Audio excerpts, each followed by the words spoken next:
What's up, guys? Rick from DFS On Demand here, and as I'm sure you've heard by now, the golfing world, the sports world, and heck, even the world is basically on hold right now as we deal with this coronavirus issue. And the tour specifically announced that everything through the Masters is canceled. The Masters itself is postponed, and I just wanted to kind of give an update on what I plan to do in the next couple of weeks. And quite frankly, my plan is to just power through. The site will continue to run. All of the data is still there for all of your research needs. I will be making major upgrades to it now that I have some additional time. I will be taking all the suggestions that I get from you and implementing them. I plan on releasing courses that have never been built or released before because I haven't had the opportunity to.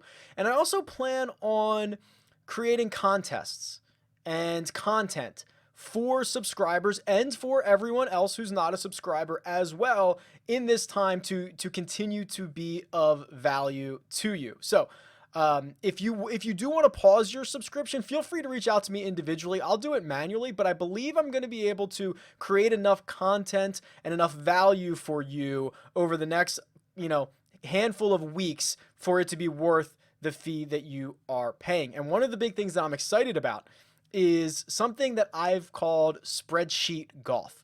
Quite honestly, golf should be played in a spreadsheet. Okay, that's where it's played best. So I can actually simulate tournaments within a spreadsheet for our viewing and wagering pleasure.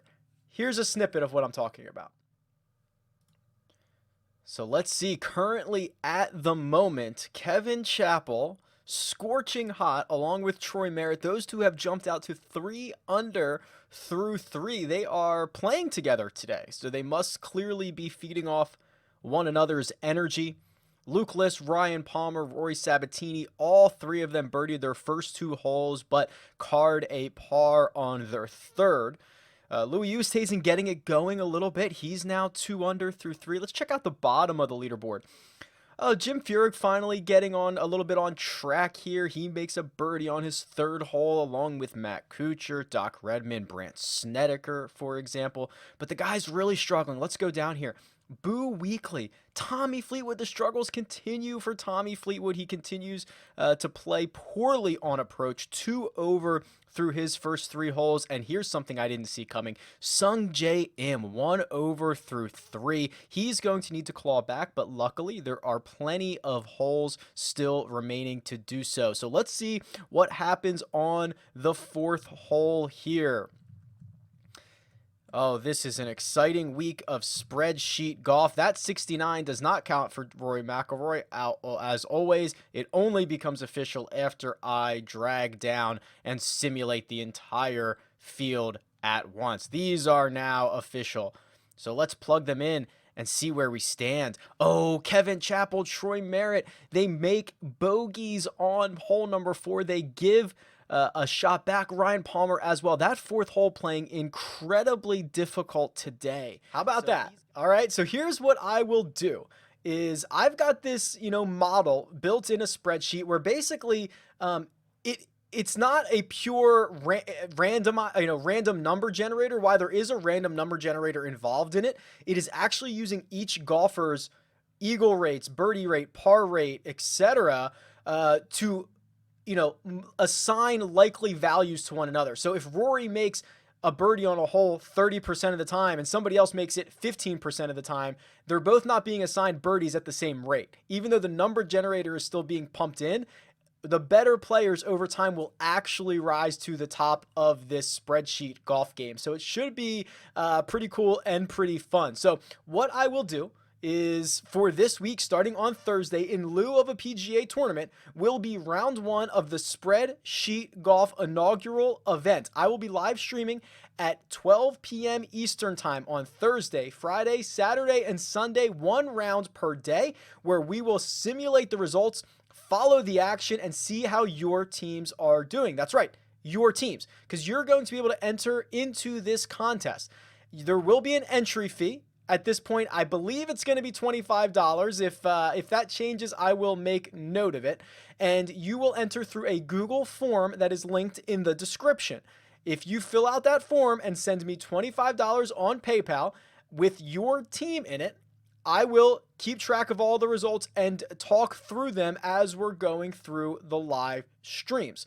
There will be payouts for each individual round, not cumulative, separate. So if you have the worst team in round 1, but you have the best team in round 3, you will still get paid on round 3. And then, of course, there will be payouts for the entire tournament as a whole. Additionally, if you are a DFS on-demand member, there are additional prizes. I've added in little sweeteners. So for if the first place winner, if you are a DFS on-demand subscriber, you're getting a Players Championship 2020 pin flag, which, hey, at this point might be a collector's item. Second place, a choice of any hat that you want off of Fanatics. And third through fifth, I will give you the choice of any mug that they have, any golf mug that they have on the site of Fanatics. So little extra sweeteners if you are a DFS on-demand member. You don't have to be in the contest, but you do to get those additional prizes. Obviously, the cash gets paid out to everybody no matter what your status is. We will do DraftKings scoring except for the bonuses. So that just means hole by hole scoring, and then finishing position will determine your DraftKings standing. Best lineups win, obviously. Your deadline to enter is going to be March 19th. That is Thursday morning at 6 a.m. Eastern. I'm using the timestamps on Google Forms. So if you are in 1 second after that, you are not eligible. If you did not pay by that point, you are not eligible. I'm not gonna, track people down for payments here. You're either in or you're not.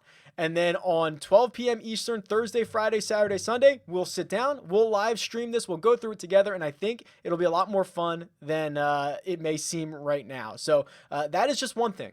I've got a couple other ideas brewing up in my head that will be announced over the course of the next couple days or weeks. Another being, the Golf Club 2019. Already on Twitter, I know a lot of you have been, banging it on my DMs and in my mentions about getting into a society. I'm updating all of the Run Good Tour Society information, so more on that to come later in the week. But this is about the Spreadsheet Golf Open, whatever you want to call it. This should be a lot of fun. I'm looking forward to seeing you there.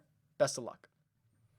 All right, Coronavirus Open strategy for this week's Spreadsheet Golf contest. What you're looking at right now, if you're looking at the video version of this, is the Google form in which you will enter your lineups. Couple of quick notes here. When you send $25 on PayPal, do it via the family and friends. Don't do it with the fee so that either I pay the fee or you pay the fee. Just send $25, family and friends, no fees for anybody. Email address, obviously, I need from you.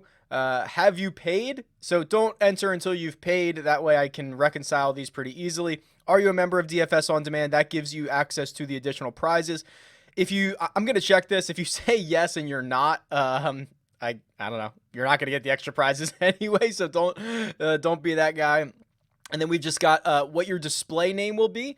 When you send over on PayPal, include your display name in the memo so I know who is who, and I can get in contact with the winners. But this will be public, so this is what I will be showing in the video saying whoever's in the lead at this point.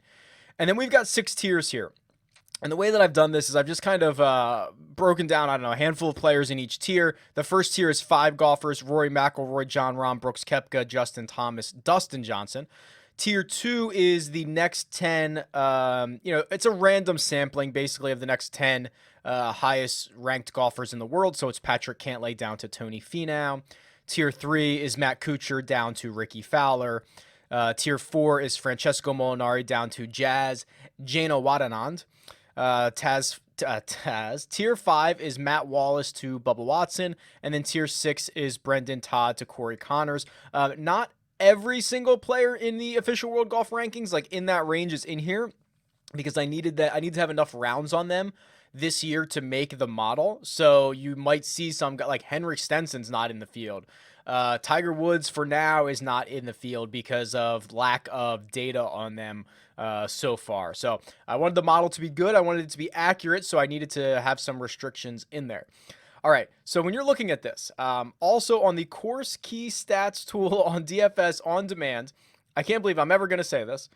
I converted the key stats tool from the Players Championship to the Coronavirus Open.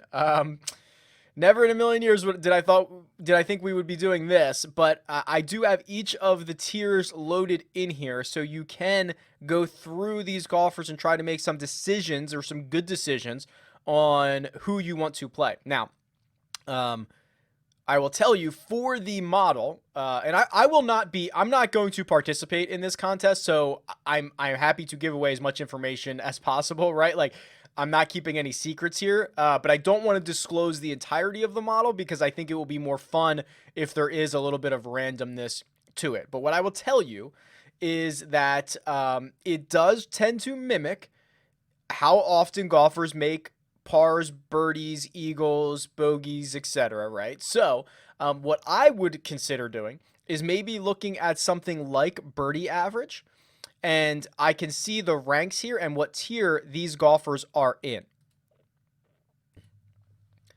So my assumption is going to be Webb Simpson, who leads the tour in birdie average and is in tier 2, will probably be pretty popular and will probably be pretty valuable in a situation like this. Also in tier 2, because right behind us is Patrick Cantlay. Cantlay has the 3rd best birdie average. However, he's also in tier 2 with Webb Simpson. So you're looking at this like, okay, I've got to decide between, probably one of these guys. In fact, tier 2 is kind of stacked with birdie makers. You've got Webb, Cantlay, Patrick Reed, Bryson DeChambeau, all of them pretty stout in making birdies. So actually the ownership might not be as heavy on one guy as I originally anticipated. Justin Thomas leads the way for tier 1. There is a pretty decent gap to Jon Rahm, who's down below Patrick Reed. Rory is on here as well, although you're going to see, I think Rory has the best eagle percentage for example. So there's different ways to get there. But Scotty Scheffler, probably a pretty good value in tier 5, right? I mean, him and Brandt Snedeker, they are separated by a quarter of a birdie per round. That's going to add up in a spreadsheet golf event like we've got going on this week. And Phil Mickelson, for example, actually has the best birdie rate in tier 6, the final tier, but I think he makes like one of the highest bogey rates as well. So that is your high risk, high reward golfer there. He could probably get hot and finish very highly in the Coronavirus Open, or he could finish dead last. Let's look at Eagles here because I mentioned it earlier. I'm going to show you this. Eagles, this is the number of Eagles per hole. So what is to note here is that the rate that Dustin Johnson makes Eagles is the best on the tour. It's the best in this field for the Coronavirus Open. Rory McIlroy right behind. And then this stat with Colin Morikawa, who is in tier 5, but is the 3rd most prolific birdie maker on the tour and in the field this week. So I imagine it's still a very small number. I won't give away the exact number, but it is a very small number that he makes Eagles, but even maybe 1 or 2 extra over the course of a 4-round tournament might be very valuable to you out of the 5-tier spot. Ian Poulter, actually 6th in this field in eagle rate. He's in tier 6. Pretty incredible stuff. So there is some value down there as well. If you want to use this tool always has all of the stat categories, all of the stat names. So you can go through and click, total birdies, total eagles, scoring average. Those are the things that I would recommend that you go out and put in. I think if this break lasts too long, what we might do is we might do it per round, right? Like bring in the stats for guys, their scoring average in round 1, scoring average in round 2, 3, and 4, so that like in theory over time, like guys like Keegan Bradley would jump up in round 1 but fade away on the weekend. I can probably make this pretty realistic for a 4-day tournament, but hopefully we don't have to get to that point. This is the Coronavirus Open. There is a strategy involved in this to go along with the randomness, but it's going to be a lot of fun. Thursday is the first round live streamed on YouTube, 12 p.m. Eastern Standard Time. Have your lineups, have your payments in well before that. Don't make me chase you down. If you have any questions, refer to my Twitter at RickRunGood. That's where all the information will be. And I'll put as much information in the link of the YouTube video and the podcast as well so that you can follow along. All right, guys, best of luck. Talk to you soon.